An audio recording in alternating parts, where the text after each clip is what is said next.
Assalamualaikum warahmatullahi wabarakatuh. So hari ini anda bersama dengan saya lagi, Mael, di channel Mael. Saya Mael. So hari ini aku nak share 5 jenis kad yang dipakai oleh video makers ataupun filmmakers di luar sana. Yang pertama adalah jump cut.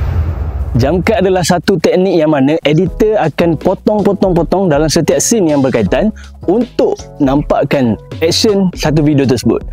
Seperti video yang korang tengah tengok ni adalah video contoh untuk jump cut, yang mana digunakan banyak dalam filem-filem aksi untuk menampakkan lagi momen-momen saat dia orang bekerja tu, nampak dia orang tergesa-gesa.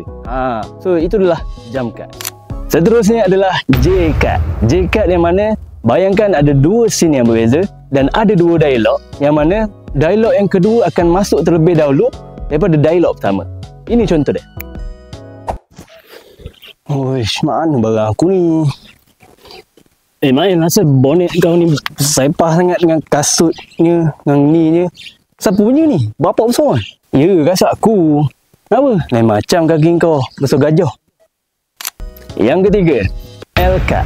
Yang mana L-cut ni, video yang kedua akan masuk terlebih dahulu. Macam J-cut tadi, audio akan masuk dahulu. Tapi untuk L-cut, video yang kedua akan masuk dahulu. Ini adalah contoh dia. Ni kalau tak ada orang buang air ni, takung air ni dengan nyamuk ni. Hello?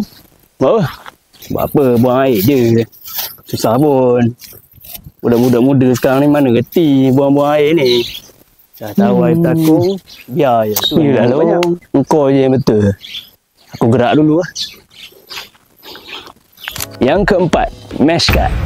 Yang mana footage daripada footage yang pertama akan digabungkan dengan footage yang kedua yang berbeza situasi ataupun berbeza sudut pandang lain, dan ada juga yang buat mesh cut dalam bentuk situasi yang berbeza tapi keadaan yang sama. Dan ada banyak lagi jenis-jenis cut yang ada di dunia ni, di Malaysia, luar negara, banyak lagi.